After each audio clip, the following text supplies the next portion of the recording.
The Ka, a paranormal Egyptian suspense.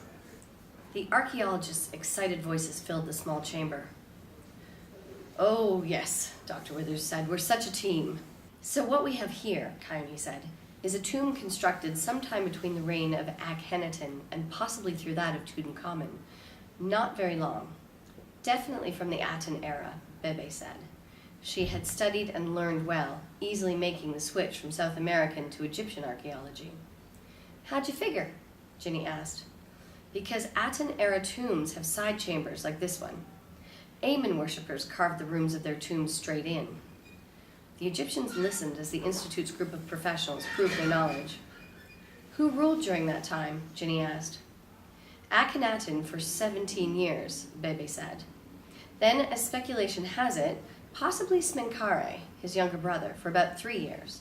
Then Tutankhamun, succeeded by his wife, Akhensenpa, Aten, who became Akhensen Amen, who married her grandfather Ai." Kendra continued to study the walls. "By that latter marriage," she said, "Amen was restored." "Somewhere in a period of about 20 to 29 years, Bebe said. "I'm sure this tomb is going to clear up a lot of speculation," Aaron said as he studied the murals.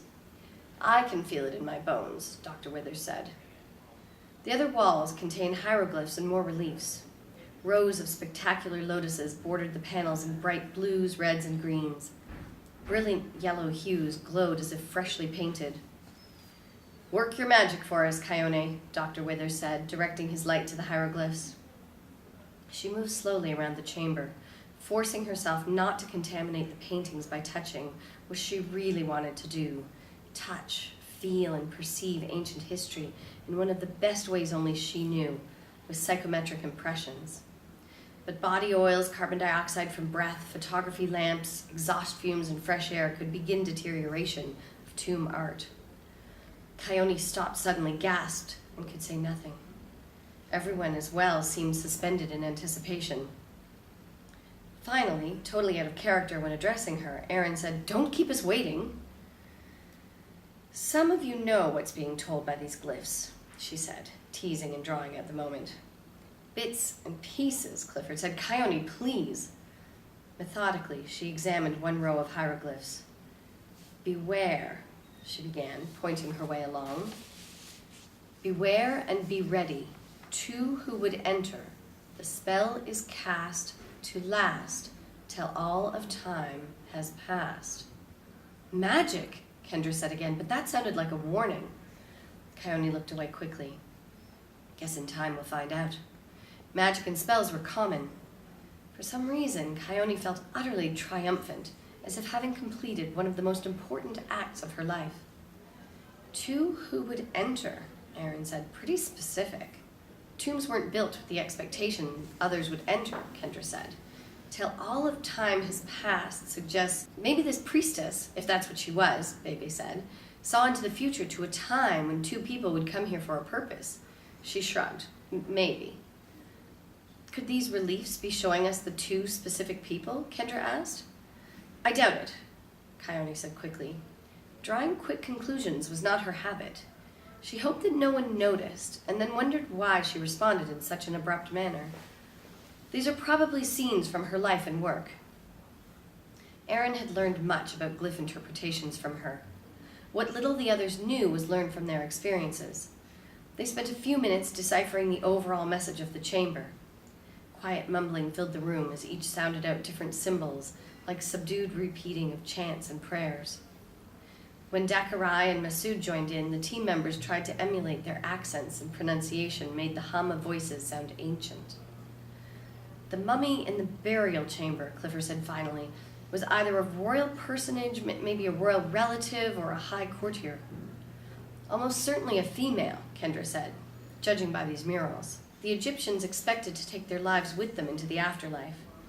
Decorating their tombs was a way to assure that their earthly lives went along. "So which great women are not accounted for among the 18th dynasty?" Bebe asked. They looked to one another, searching memories for any royal female mummies not found during the decades of discoveries. "Some of the queens," Clifford said, "specifically Anghensepa, and many minor queens and daughters. Nefertiti's tomb was found recently, And her mummy, Dr. Withers said. Nefertiti vanished 2 years before Akhenaten's demise, Kendra said. There's a rumor that Nefertiti became Smenkhare, the so-called brother of Akhenaten, Clifford said, in order to accede the throne. Dekarai and Masood exchanged curious glances, seeming surprised by the vast amount of knowledge shared by the team members. All speculation, Dr. Withers said. Let's not get our hopes up. From this chamber, it's my guess we've not discovered a queen's tomb. He rubbed his stomach. For now, let's go topside for lunch. Everyone concurred. You folks, he said to the 2 filming teams, can complete your video documentation of the room and contents without us being in the way. After lunch, they re-entered the tomb and took another peek into the wondrous first chamber. Kendra and Clifford's tasks, along with clerks supplied by the Madhu Museum, would be to tag and number each artifact. Photographs would be taken to document placement within the room. Once artifacts in the front were removed, any concealed behind those would be identified in place. Such procedure provided a permanent record of the placement and condition of each artifact. Between various steps of the procedure, film would be developed to assure information was factually captured before another layer of artifacts could be moved from its resting place. Cleaning and preservation would begin on site should some pieces begin to deteriorate in fresh air and sunlight. After again viewing the first chamber, they quietly began to leave when suddenly a low moaning resounded. Kendra grabbed onto Aaron. Bibi seemed more interested in seeing to whom Kendra would turn in a time of distress. The groan was so stunning, Dr. Withers placed a hand on Clifford's shoulder. Both Aaron and Kyswaty looked to each of the others to determine who was playing a joke. Then it came again. A low, muffled tone, almost like someone calling out for recognition. This time all had heard.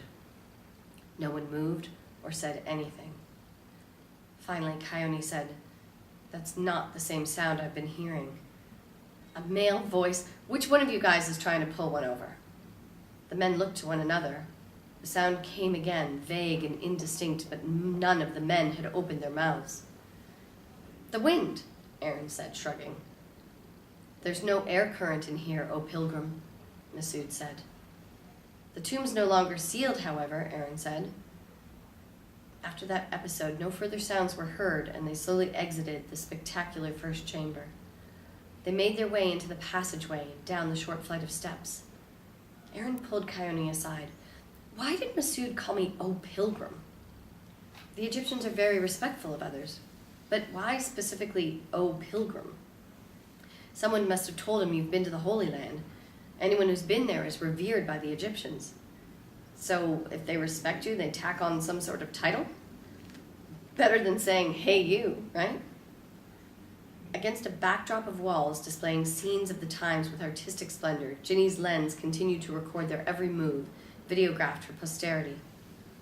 Clifford flashed his light to the ceiling. He flashed again. He motioned for a man to bring a ladder, which Clifford placed precariously close to the priceless wall art. He climbed and again inspected with the light. Finally he said, "Just as I thought. This dark ceiling contains residue of the oil lamps used by the ancients when they carved and painted." "No kidding," Aaron said. "Let me see." He held the ladder while Clifford descended. Aaron climbed and gingerly picked at the edge of one spot. He held up fingertips for all to see. "Right again. The restoration people can analyze this grime." More stair steps took them deeper into the passageway. "According to radar scanning," Aaron said, "one wall of the next chamber lies adjacent to the first, though several feet deeper. No visible doorway could be found where radar indicated the next chamber." "Oh, great," one of the engineers said. "Just what we need." "What is it?" Clifford asked. "Look for a sealed passage, anything," the engineer said. "Radar picked up a good-sized chamber on the right. We'll have to locate the entrance." "Just look," Aaron said. "Try not to touch." Each of the team took a section of the wall and visually examined. Lamps were brought close. "Strange," Bibi said. "I'd heard limestone in this valley was too poor to do much carving. Look at this art." "We're higher up than Valley of the Kings," Clifford said. "Way back into the hills. Might make a difference." "Hey, I found something," Kendra said in a few moments. "Right where it should be." She pointed along several deep slashes. "Right about here." "How do you figure?" Clifford asked, straining to see. Look closely, she said, nudging him to bring his face up to the wall. These cracks were purposely made to look like artistic tool marks, then painted over. Again, she traced up one side, across the top, and down the other. Here's our doorway. A solid block wedged so tightly you'd think the seams were carved in as part of the design, Clifford said, shaking his head in amazement. Everyone stepped back for filming of the mural before the engineers would cut through. Kyswaty accompanied Baby and Clifford to sit on the steps near the portcullis shaft, allowing a breath of fresh air. Words and exclamations in mixed languages floated through the passageway as the crews worked. The job of loosening a disguised stone block without damaging surrounding portions of the wall would be tedious. More equipment was needed. A nimble Egyptian scaled a notched rope hanging in the portcullis shaft. Soon he returned with his equipment lowered to him. After what seemed hours, they heard stone grating as it slid loose, excited voices, and Dr. Withers calling them back to the fold. Two muscular laborers strained to pull the loosened granite block outward, taking what precautions they could to avoid scratching the stone floor. Using tenuous finger holds, they pulled and rocked the stone side to side. No one wished to cause damage that could be avoided. With the 2-foot-thick block almost free, allowing a small opening into the chamber, a thick gush of putrid air escaped. Suddenly that moaning came again. Clearly the noise originated from inside that chamber. They covered their noses and mouths with face masks. For all their effort to clear, preserve, and enter through the only passage available, who or what could possibly be inside that chamber making those moaning sounds? They waited. No more noises. Finally, Aaron shrugged and began helping to dislodge the stone. More putrid air belched out. He grimaced, cheeks puffing as he paused to blow out a couple breaths to clear the odor from his lungs and sinuses. Unbelievably, the block began moving by itself. A dirty hand slipped around the edge. Aaron took 2 paces back, grabbed a tripod, and raised it like a club. His eyes bulged in their sockets. They stepped back, way back. Several workers fled. What is it? Dr. Withers asked, straining to see from a distance.